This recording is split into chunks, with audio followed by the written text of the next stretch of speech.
बड़े भाई का त्याग, एक शिक्षाप्रद कहानी। मेरा नाम अक्षत है। मैं पेशे से एक वकील हूँ। एक दिन मैं अपने ऑफिस में हमेशा की तरह बैठा था। एक पार्टी आई, हाथ में पेपर बैग, झुर्रीदार चेहरा, बढ़ी हुई दाढ़ी, गंदे कपड़े और बोले, हम पूरी ज़मीन पर स्टे लगाना चाहते हैं। अन्य कौन से कागजात की आवश्यकता है और इसका कितना खर्चा होगा। मैंने उन्हें बैठने को कहा। वह कुर्सी पे बैठ गए और उनके सारे दस्तावेज चेक किए। उनसे जानकारी लेने में आधा घंटा गया और मैंने उन्हें बताया, जाइए आपके मामले पर विचार करते हैं। आप ऐसा करें और 4 दिन बाद वापस आए। 4 दिन बाद पार्टी फिर उसी अवतार में आई। भाई के प्रति गुस्सा अभी भी कम नहीं हुआ था। मैंने उन्हें बैठने को कहा और वह बैठ गए। फिर मैंने बात शुरू की। मैंने आपके दस्तावेज देखे। आप 2 भाई और एक बहन हैं। आपके माता पिता आपके बचपन में ही चले गए थे। आपकी शिक्षा 9वीं पास। छोटा भाई एमए बीएड। आपने अपने भाई की शिक्षा के लिए स्कूल छोड़ दिया। खेती में लंगोटी पर मेहनत की। नितिन जीजा जी के कुएं पर पत्थर फोड़े। गणेश बाबू के गन्ने के खेत में मेहनत की, लेकिन भाई की शिक्षा के लिए पैसों की कमी नहीं आने दी। एक बार बहन खेत में गाय भैंस को चरा रही थी। आपका भाई स्कूल से आ गया था। कैसे वह भैंस के पीछे गया और उसे भैंस के सींग लग गए। संपूर्ण शरीर खून से लथपथ हो गया था।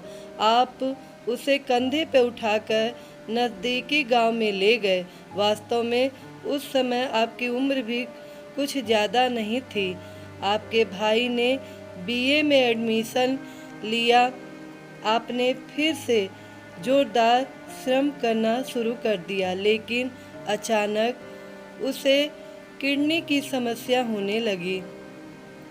बहुत सारे अस्पतालों में इलाज किया, बाहर का भी किया, लेकिन कुछ असर नहीं हुआ। अंत में डॉक्टर ने किडनी निकालने को कहा। अफसर बनने के बाद बहुत घूमना पड़ता है, काम करना पड़ता है। तुम्हें हमसे ज़्यादा तकलीफ़ होगी। हम खेती में रहने वाले लोग, हमें एक किडनी होगी तो भी चलेगा।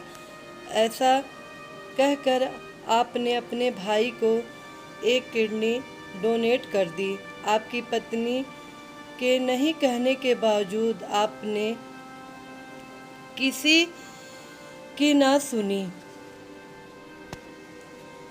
भाई एमए की पढ़ाई के लिए हॉस्टल में रहने गया।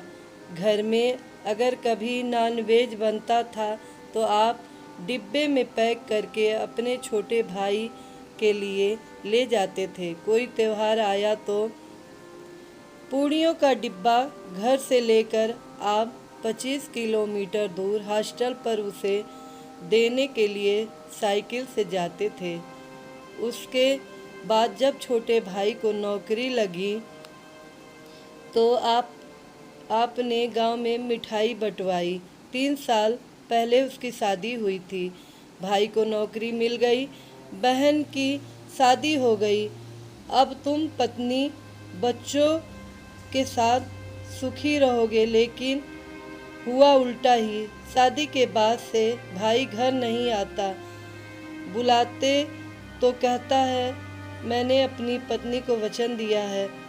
घर पर पैसे देता नहीं। पूछने पर कहता है कि कर्ज है। पिछले साल नागपुर में फ्लैट लिया। पूछा तो बोलता है कर्जा लेकर लिया है।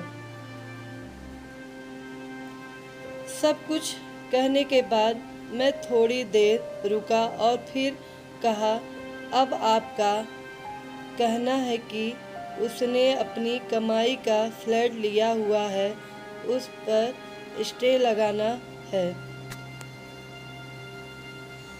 उसने जल्दी से कहा, हाँ बराबर। तभी मैंने कहा, स्टे लागू किया जा सकता है। भाई द्वारा खरीदी गई आय का हिस्सा भी आपको मिलेगा, पर आपके द्वारा दान की गई किडनी वापस नहीं की जाएगी।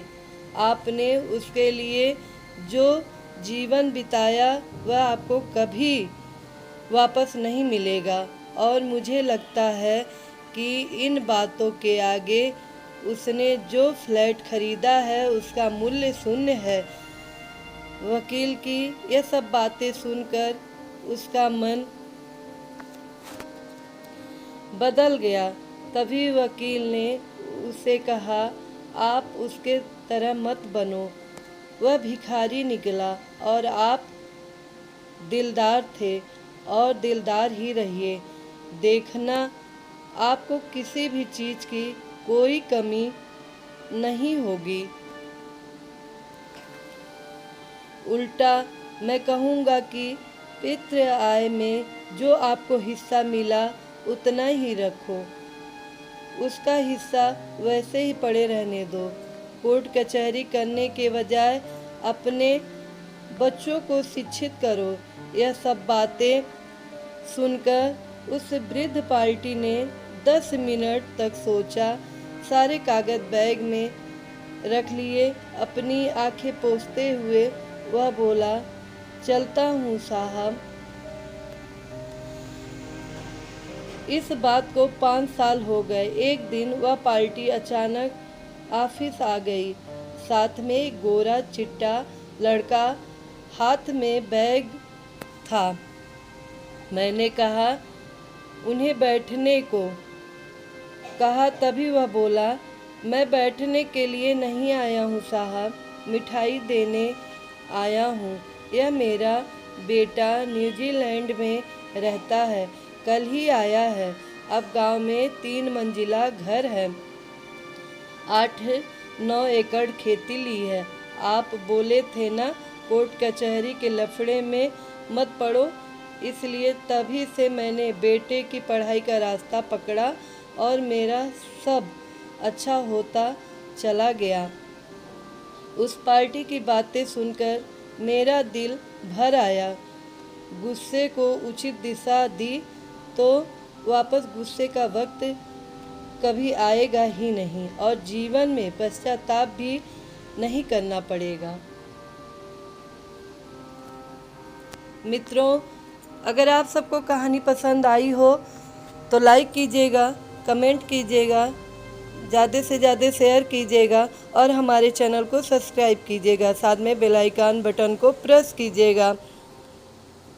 धन्यवाद।